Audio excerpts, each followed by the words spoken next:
జై హనుమాన్. అసలు హనుమాన్ జయంతిని ఏడాదిలో 2 సార్లు ఎందుకు జరుపుకుంటారో ఇవాళ మనం తెలుసుకుందాం.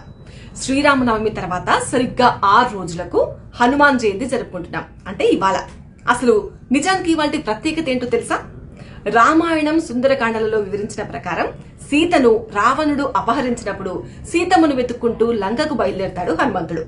చివరకు ఒక మంగళవారం తెల్లవారుజామున అశోకవనంలో సీతమ్మ ఆచూకీ కనబెడతాడు. ఆ రోజు చైత్రమాసం చిత్రా నక్షత్రం పౌర్ణమి రోజు. సీతమ్మను కనుగొన్న ఆనందంలో హనుమంతుడు అశోకవనాన్ని ధ్వంసం చేసి రావణ సైనికులను హతమారుస్తాడు. తర్వాత రావణాసుడి సైన్యమంతా వచ్చి హనుమంతుడి తోకకు నిప్పట్టిస్తారు. హనుమంతుడు ఏం చేస్తాడు? ఆ తోకతో సగం లంకను దహనం చేసేస్తాడు. హనుమంతుడు రావణ సైన్యంపై విజయం సాధించినందుకు గుర్తుగా చైత్ర శుద్ధ పౌర్ణమి రోజును హనుమంతుని విజయోత్సవంగా జరుపుకోవాలి. కానీ ఆ రోజును హనుమాన్ జయంతిగా జరుపుకుంటున్నాం. అంటే నిజానికి ఇవాళ హనుమంతుని విజయోత్సవం.